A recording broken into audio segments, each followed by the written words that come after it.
alamin, buat jamaah yang baru bergabung, hari ini kita sedang membahas tema yang sangat bagus sekali, yaitu laki-laki dinilai dari ibunya. Masya Allah ya, tadi di segmen sebelumnya kita sudah membahas juga dengan guru-guru kita bagaimana kita harus mematuhi kedua orang tua kita, bagaimana ibu itu adalah sebagai pelindung kita, dan bagaimana ya ini Masya Allah sekali ya antara suami untuk menyesuaikan antara ibu dan istrinya secara adil ya, tadi guru-guru kita sudah menjelaskan. Nah ini Habib Muhammad, ini aku mau nanya lagi nih Habib.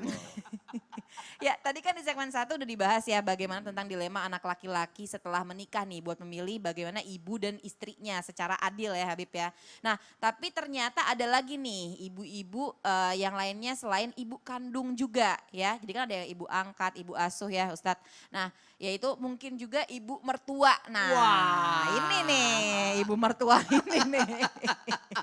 Nah manakah yang harus didahulukan antara ibu kandung dan ibu mertua? Apakah ibu mertua memiliki keistimewaan yang sama dengan ibu kandung? Silakan Habib Muhammad. Baik. Bismillahirrahmanirrahim.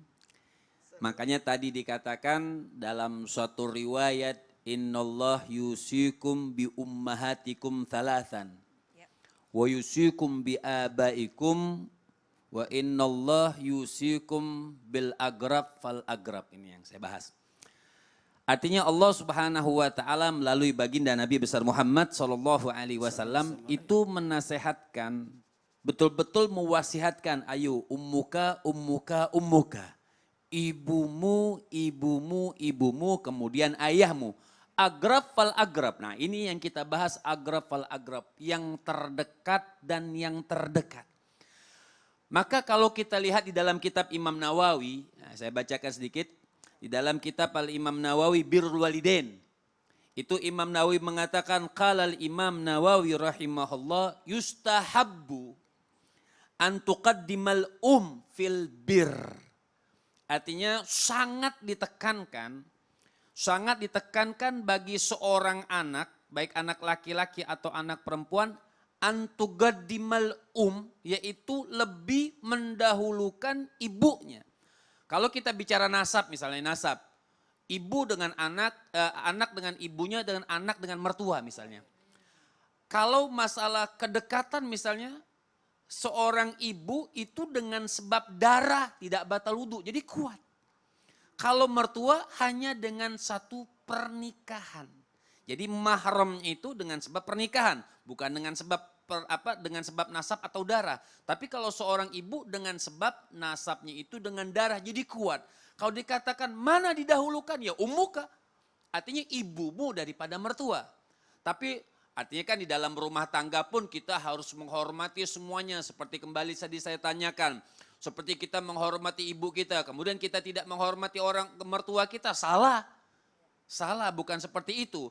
Tapi kalau ditanyakan mana yang kita dahulukan, ibumu. Maka Imam Nawawi ini mengatakan di dalam kitabnya yang menerjemahkan fal agrab. Jadi ibumu, ibumu, ibumu, ayahmu, keluargamu yang dari nasab, mahramnya semuanya didahulukan. Fal agrab termasuk mertua, tapi setelah ibu. Itu termasuk mertua, makanya agrab fal agrab yang lebih dekat kan, karena kita sudah menikah dengan seorang perempuan, dia punya mertua, kita dekat dengan mertua kita, tapi tentunya tidak sedekat dengan ibu kita. Jadi seperti itu. Jadi kalau ditanyakan mana yang kita dahulukan, mertua atau ibu? Ibu, tapi juga dilihat sikonnya. Jadi kita sebagai menantu atau kita juga sebagai anak juga tidak terlalu memperlihatkan perbedaannya. Kita bisa memanage diri kita, artinya dalam rumah tangga itu kan kita sebagai pemimpin. Ibu kita dahulukan, kita sayangkan. Mertua kita juga kita dahulukan. Jadi tidak ada yang kalimat tidak didahulukan. Semuanya kita dahulukan, tapi dengan tata cara yang baik, tata cara yang penuh dengan kasih sayang, tidak menyinggung atau tidak menimbulkan kecemburuan satu sama lain, seperti itu. Jadi harus kita artinya makanya dalam suatu kenikmatan seorang ibu yang diberikan oleh Allah. Jadi banyakkan salah kalau sudah menikah terkadang dia tinggalkan ibunya, dia tidak sayang dengan ibunya, bahkan dia lebih bela kepada mertuanya. Ini yang dikategorikan bisa menjadi seorang anak yang durhaka. Ibu, ayo, ibu yang Masya Allah yang beri kita makan, yang doain kita sehingga kita bisa menjadi orang, sehingga kita Masya Allah seorang ibu ketika kita jatuh dia nangis, meneteskan air mata, kok kita bisa lupakan ibu kita? Na'udzubillah min dalik. Makanya birrul walidain, hati berbakti kepada kedua orang tua lebih afdol daripada segalanya. Masya Allah, Masya luar Allah. biasa. Terima kasih banyak Habib. Jadi biar bagaimanapun ya orang tua kita harus kita dahulukan ya Habib ya. Tinggal Harus. bagaimana caranya kita memanage dengan baik ya kepada ibu dan mertua, perlakuannya harus adil supaya tidak ada timbulnya tadi kata Habib kecemburuan ya. Subhanallah. Terima kasih banyak Habib atas ilmunya. Ya ini berikutnya Ustadz Syam. Iya, Oh, masih semangat kan ya? masih. Masya Allah. Lagi bingung gitu, Heeh. bukan bingung pilih istrinya, tapi bingung nyariin menantu buat mama gitu. Aduh Masya Allah. Ya ini kan coming soon ya Iya kan. bener. Sama-sama belajar aja ya Kayaknya agak bismillah. susah dipersatukan antara menantu perempuan dengan ibu gitu. Ya kan kita nggak pernah tahu Ustadz. Oh, Bismillah Masya ya Allah, dengan rahmat bismillah. Allah siapa tahu bisa sama-sama Tawakal, nih ya tawakal. kan. Masya Allah. Kalau mikir ke sana nggak nikah-nikah. Oh gitu ya. Aduh, Bib? aduh. Ya Ustadz, ini kan anak perempuan kalau udah nikah, kewajibannya kan pasti harus didahulukan suami nih ya. Betul. Ya kan. Nah, tapi gimana kalau anak laki-laki yang nikah nih, ya kan? Pasti kan masih punya kewajiban nih kepada orang tuanya. Nah, tapi ini bagaimana nih? Apa saja sih sebenarnya hak seorang ibu dari anak laki-laki, terutama setelah anaknya menikah. Nah, ini apakah ayah juga memiliki hak yang sama? Nah, ini seperti apa Ustadz? Oh Silakan. Masya Allah. Bismillahirrahmanirrahim. وقضى ربك ألا تعبدوا إلا إياه وبالوالدين إحسانا إما يبلغن عندك الكبر أحدهما أو كلاهما.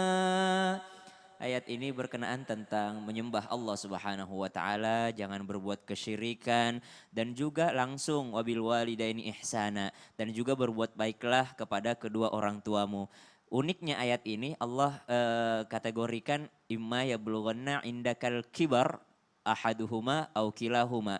Ayat ini bercerita tentang orang tua yang sudah lanjut usia. Otomatis orang tua yang lanjut usia, anaknya itu bukan anak kecil lagi. Anaknya itu adalah anak yang telah dewasa alias sudah menikah biasanya. Sudah menikah ataupun punya anak. Maka kewajiban berbakti kepada kedua orang tua itu sampai meninggal anaknya, bukan orang tuanya. Karena orang tua pun sudah meninggal, kita masih berbakti kepada mereka.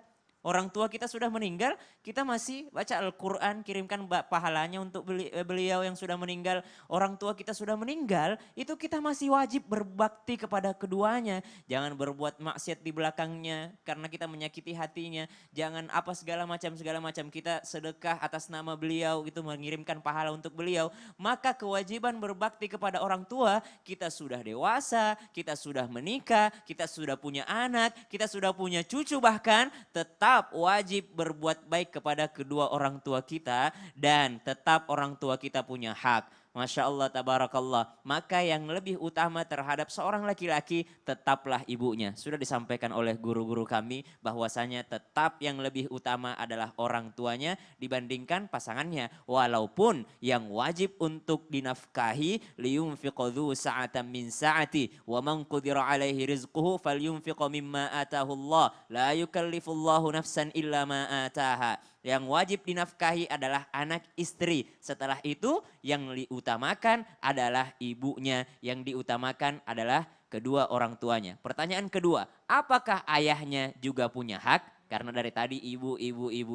Maka Rasulullah Sallallahu Alaihi Wasallam dalam sebuah riwayat diceritakan pernah mengucapkan suatu kalimat yang sangat luar biasa. Anta wa maluka li abika. Dirimu dan hartamu milik bapakmu. Wah Masya Allah. Kalau bakti kita ini punya ibu. Kebaktian kita punya ibu.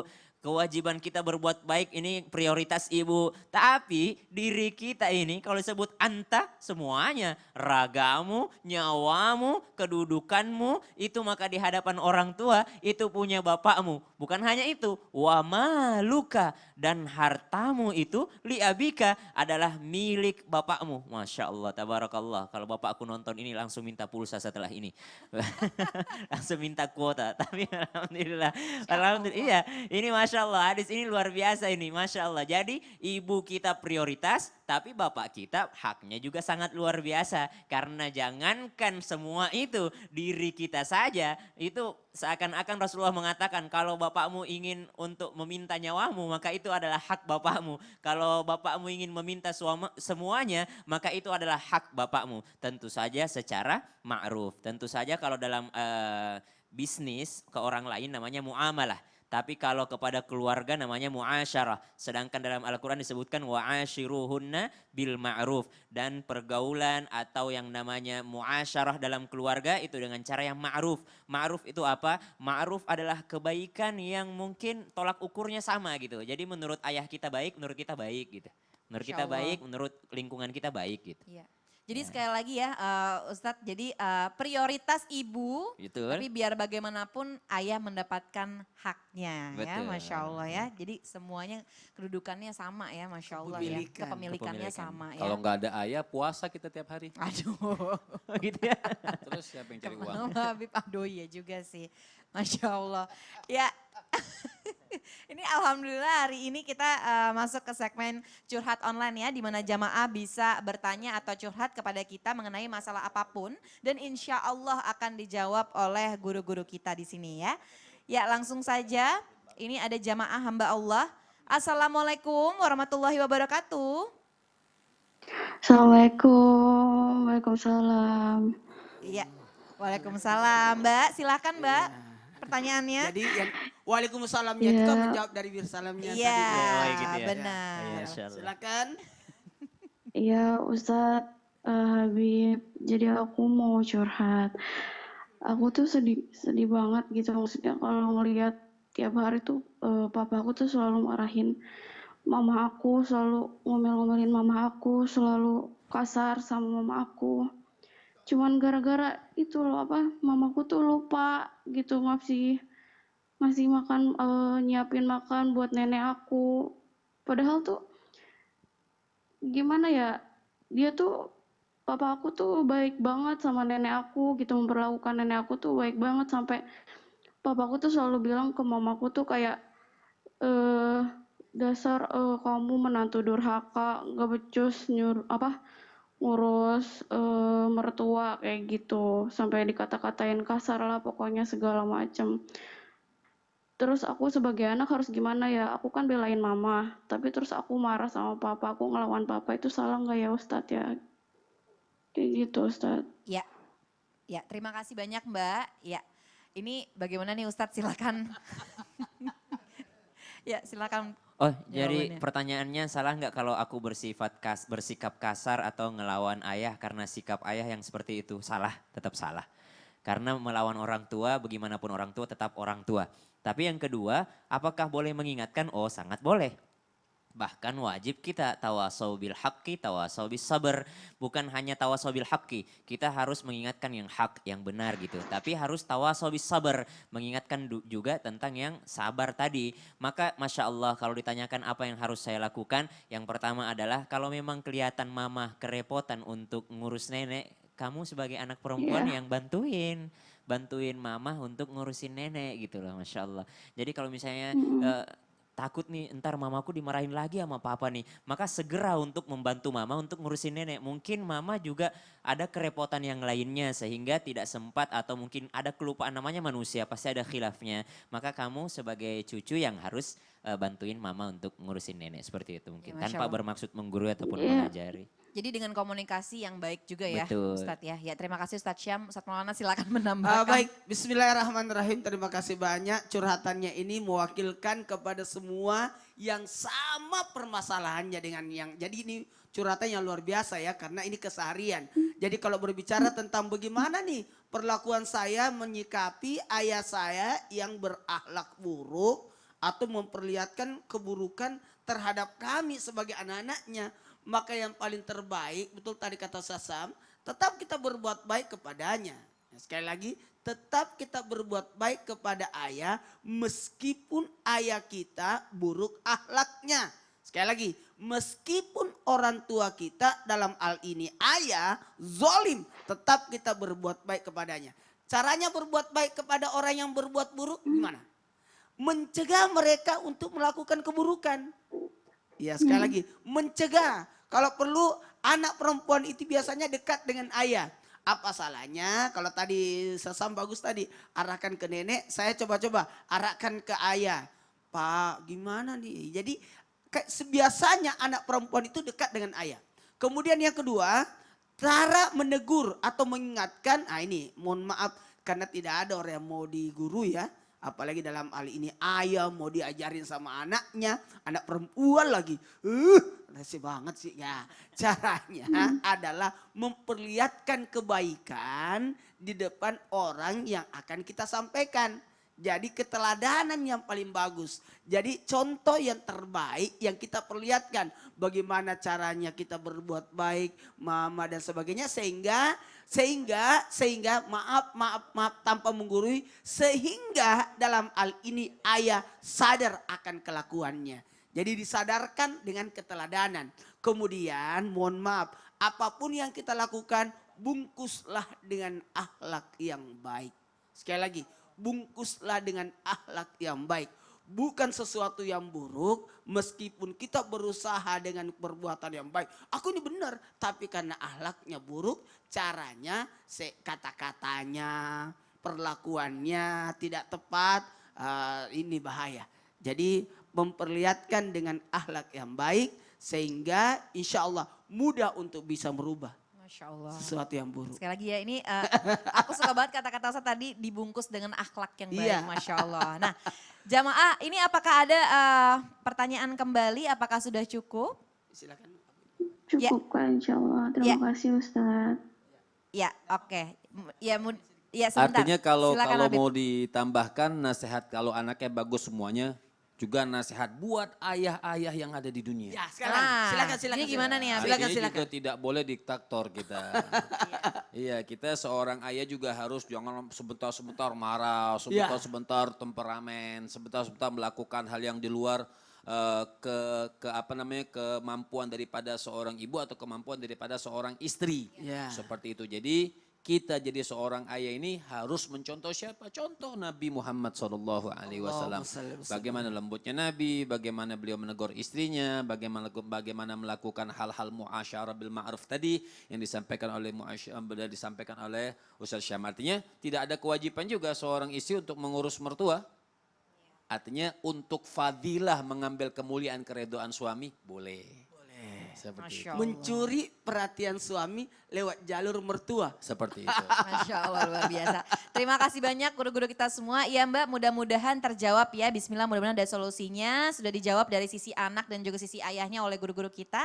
Bismillah mudah-mudahan semua dilancarkan oleh Allah Subhanahu Wa Taala. Amin amin ya rabbal alamin. Ya. Ya insya Allah di segmen 3 nanti akan ada, segmen 4 nanti kita akan ada yaitu ensiklopedia Islam. Ya apa Ustaz Maulana? Apa Ustaz Syam? Ensiklopedia Islam. Sebenarnya. Ya, benar. Ensiklopedia Islam. Nah Masya Allah jamaah. Kamu jangan kemana-mana tetap di Islam itu indah. Jamaah, alhamdulillah. Lillah.